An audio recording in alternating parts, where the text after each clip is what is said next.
ಇನ್ನು ಮುಖ್ಯಮಂತ್ರಿಗಳ ವಿರುದ್ಧ ಪ್ರಾಸಿಕ್ಯೂಷನ್ಗೆ ಅನುಮತಿ ನೀಡಿದ ರಾಜ್ಯಪಾಲರ ವಿರುದ್ಧ ಈಗ ಸಮರ ಸಾರಿದೆ ರಾಜ್ಯ ಸರ್ಕಾರ. ರಾಜ್ಯಪಾಲರ ವಿರುದ್ಧ ಸಮರ ಸಾರಿದ ರಾಜ್ಯ ಸರ್ಕಾರ ಸಂಪುಟ ಸಭೆಯಲ್ಲಿ ರಾಜ್ಯಪಾಲರ ವಿರುದ್ಧ ತೀರ್ಮಾನವನ್ನ ತೆಗೆದುಕೊಳ್ಳಲಾಗಿದೆ. ಸಂಪುಟ ಸಭೆಯನ್ನು ನಡೆಸಲಾಗ್ತಾ ಇರುವಂತದ್ದು ರಾಜ್ಯಪಾಲರ ಯಾವುದೇ ಪತ್ರಗಳಿಗೆ ಉತ್ತರಿಸದಂತೆ ನಿರ್ಣಯವನ್ನ ತೆಗೆದುಕೊಳ್ಳಲಾಗಿದೆ. ಪತ್ರಗಳಿಗೆ ಕಾರ್ಯದರ್ಶಿಗಳು ಉತ್ತರಿಸದಂತೆ ನಿರ್ಣಯವನ್ನ ತೆಗೆದುಕೊಳ್ಳಲಾಗಿದೆ. ಯಾವುದೇ ಪತ್ರ ಬರೆದರೂ ಸಂಪುಟ ಸಭೆ ಗಮನಕ್ಕೆ ತರಬೇಕು. ನೇರವಾಗಿ ಉತ್ತರಿಸದಂತೆ ನಿರ್ಣಯದ ಮೂಲಕ ಸೂಚನೆಯನ್ನ ನೀಡಲಾಗಿದೆ.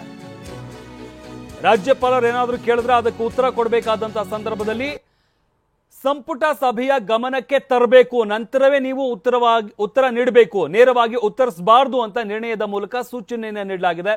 ಕಾರ್ಯದರ್ಶಿಗಳಿಗೆ ಸೂಚನೆ ನೀಡಿರುವ ರಾಜ್ಯ ಸರ್ಕಾರ ಕಾರ್ಯದರ್ಶಿ ಬದಲು ಸಂಪುಟ ಸಭೆಯ ಮೂಲಕ ಉತ್ತರವನ್ನ ನೀಡೋದಕ್ಕೆ ತೀರ್ಮಾನವನ್ನು ತೆಗೆದುಕೊಳ್ಳಲಾಗಿದೆ. ಇನ್ನು ಇವತ್ತು ನಡೆದ ಸಭೆ ವಿಚಾರಕ್ಕೆ ಸಂಬಂಧಪಟ್ಟಂತೆ ಹಾಗೆ ನಿರ್ಣಯಗಳ ವಿಚಾರಕ್ಕೆ ಸಂಬಂಧಪಟ್ಟಂತೆ ಎಚ್.ಕೆ. ಪಾಟೀಲ್ ಮಾತನಾಡಿದ್ದಾರೆ. ಏನು ಹೇಳಿದ್ದಾರೆ ಕೇಳೋಣ ಬನ್ನಿ. ಮಾನ್ಯ ರಾಜ್ಯಪಾಲರು ಮೇಲಿನ ಮೇಲೆ ಒಂದು ರೀತಿ ಅಸಹನೆಯ ವರ್ತನೆಯೊಳಗ ಪತ್ರ ಬರಿತಾ ಇದ್ದಾರೆ.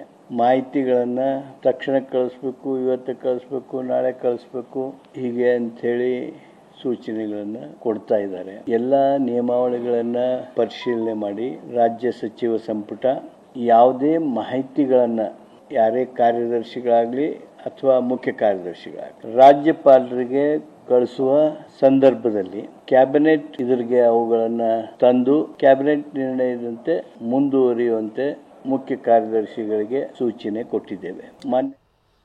ಈ ಬಗ್ಗೆ ಮತ್ತಷ್ಟು ಮಾಹಿತಿ ನೀಡ್ತಾರೆ ನಮ್ಮ ಪ್ರತಿನಿಧಿ ಪ್ರಮೋದ್. ನಮ್ಮ ಜೊತೆ ನೇರ ಸಂಪರ್ಕದಲ್ಲಿ ಜಾಯ್ನ್ ಆಗ್ತಾ ಇದ್ದಾರೆ. ಪ್ರಮೋದ್, ಇಲ್ಲಿ ಗಮನಿಸ್ತಾ ಇರುವಂತದ್ದು ಇವತ್ತು ಭಾರಿ ಕುತೂಹಲವನ್ನ ಮೂಡಿಸಿತ್ತು ಈ ಒಂದು ಸಭೆಯಲ್ಲಿ ಏನ್ ನಿರ್ಣಯ ತೆಗೆದುಕೊಳ್ಬಹುದು ಅಂತ. ಹಾಗಾದ್ರೆ ಇವತ್ತಿನ ಸಂಪುಟ ಸಭೆಯಲ್ಲಿ ಏನೆಲ್ಲ ಚರ್ಚೆ ಆಯಿತು, ಏನೆಲ್ಲ ನಿರ್ಣಯಗಳನ್ನ ತೆಗೆದುಕೊಳ್ಳಲಾಗಿದೆ?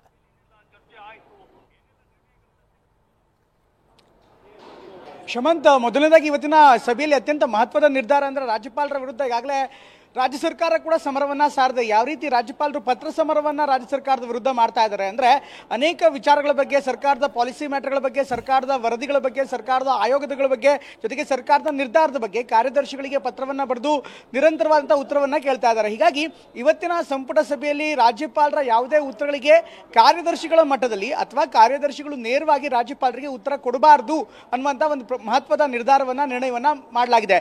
ಜೊತೆಗೆ ಯಾವುದೇ ರಾಜ್ಯಪಾಲರ ಉತ್ತರಗಳು ಬಂದ್ರು, ಇನ್ಫ್ಯಾಕ್ಟ್ ಪತ್ರಗಳು ಬಂದ್ರು ಕೂಡ ಅಂತ ಒಂದು ಸಂದರ್ಭದಲ್ಲಿ ಆ ಪತ್ರಗಳನ್ನ ಕಾರ್ಯದರ್ಶಿಗಳು ಮುಖ್ಯ ಕಾರ್ಯದರ್ಶಿಗಳಿಗೆ ಜೊತೆಗೆ ಆಯಾಯ ಇಲಾಖೆಯ ಮಂತ್ರಿಗಳಿಗೆ ಕೂಡಲೇ ಗಮನಕ್ಕೆ ತರಬೇಕು. ಜೊತೆಗೆ ಆ ಮಂತ್ರಿಗಳ ಮೂಲಕ ಸಂಪೂರ್ಣ ವಿವರ ಏನಿದೆ, ಪತ್ರದ ವಿವರ ಇದೆ, ಅದೆಲ್ಲವೂ ಕೂಡ ಸಂಪುಟ ಸಭೆಯಲ್ಲಿ ಅಂದ್ರೆ ಮುಂದೆ ಬರುವಂತಹ ಸಂಪುಟ ಸಭೆಯಲ್ಲಿ ಆ ಪತ್ರಗಳನ್ನ ಇಟ್ಟು ಪತ್ರಗಳನ್ನ ಸಂಪುಟ ಸಭೆಯಲ್ಲಿ ಚರ್ಚೆ ಆದ ಬಳಿಕ ಅದಕ್ಕೆ ಉತ್ತರ ಕೊಡಬೇಕು ಅನ್ನುವಂಥ ಒಂದು ಪ್ರಮುಖವಾದ ನಿರ್ಧಾರವನ್ನ ಮಾಡಲಾಗಿದೆ.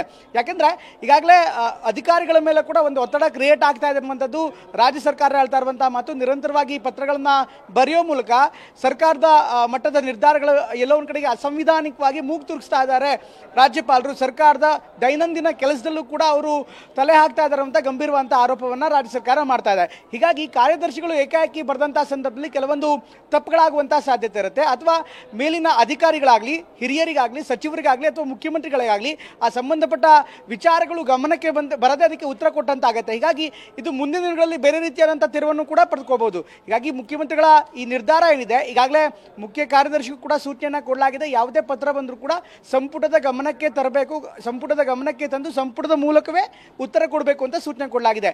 ಈ ಮೂಲಕ ರಾಜ್ಯ ಸರ್ಕಾರದ ಪತ್ರ ಸಮರಕ್ಕೆ ರಾಜ್ಯ ಸರ್ಕಾರದ ಕೌಂಟರ್ ಕೊಟ್ಟಂತಾಗ್ತಾ ಇದೆ. ಶಮಂತ್, ಧನ್ಯವಾದ ಪ್ರಮೋದ್ ನಿಮ್ಮೆಲ್ಲ ಮಾಹಿತಿಗಾಗಿ.